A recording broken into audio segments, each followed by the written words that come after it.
Hi, traders. We're getting that pullback in euro I talked about on Monday. We came off the 61.8 level at 109.5. I'm looking for about 107.50.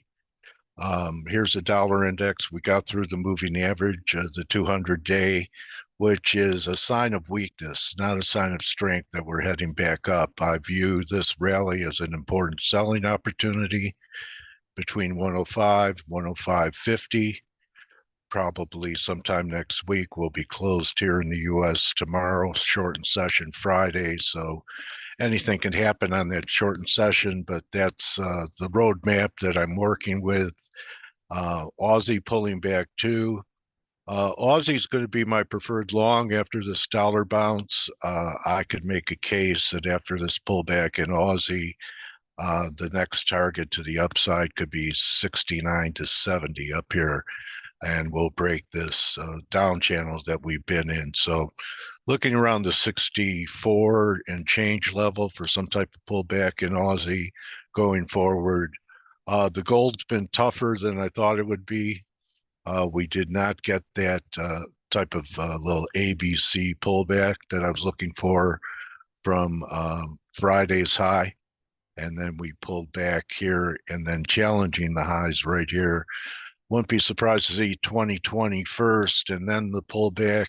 That's a possible scenario, but I'm still going to remain patient, even if we have a little more upside, to wait for this 1910 level. Silver's acting a little weaker today than gold, still looking for about 2280. The shares have been pretty tough. Um, they're trying to turn. Here's a look at a couple of them. The GDX is setting up this head and shoulders bottom. Um, see what it's called here. Not much higher, but we get closes over 30. Then we're talking 32, 34 in GDX. Maybe there'll be one more pullback to buy. I'm not sure if we'll get back down to the right shoulder. Um, some of the silver shares continue to go. The one that I featured was Fortuna. You can see it's acting pretty good. We had the breakout of the wedge, which shares like First Majestic hasn't yet. Maybe there'll be a pullback. I don't think there's going to be a tag of 450. Could happen. And then the silver juniors.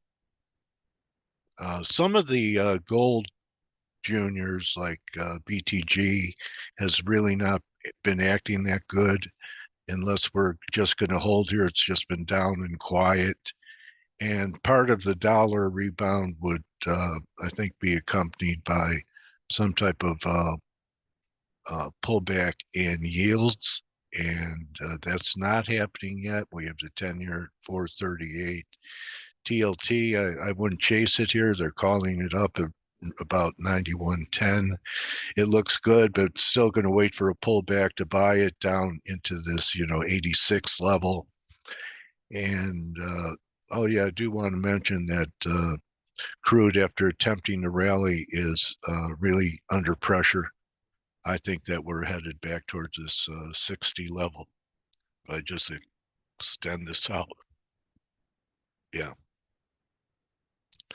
it's going to give us $62, which is kind of amazing. But I talked about the being out of the oils with the XLE. XLE bounced with crude the last couple of days, but really has given most of it back. Here we are just back at resistance. So XLE looks pretty negative to me. Still think that we're going to head back towards these June lows.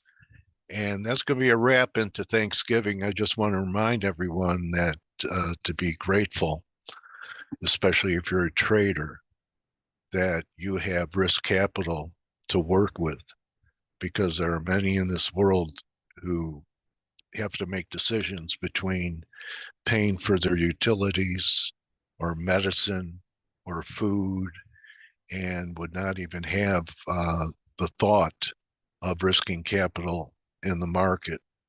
So be grateful that you're in that position. Help those that need your help, and have, if you're here in the U.S., have a great holiday with your family for Thanksgiving.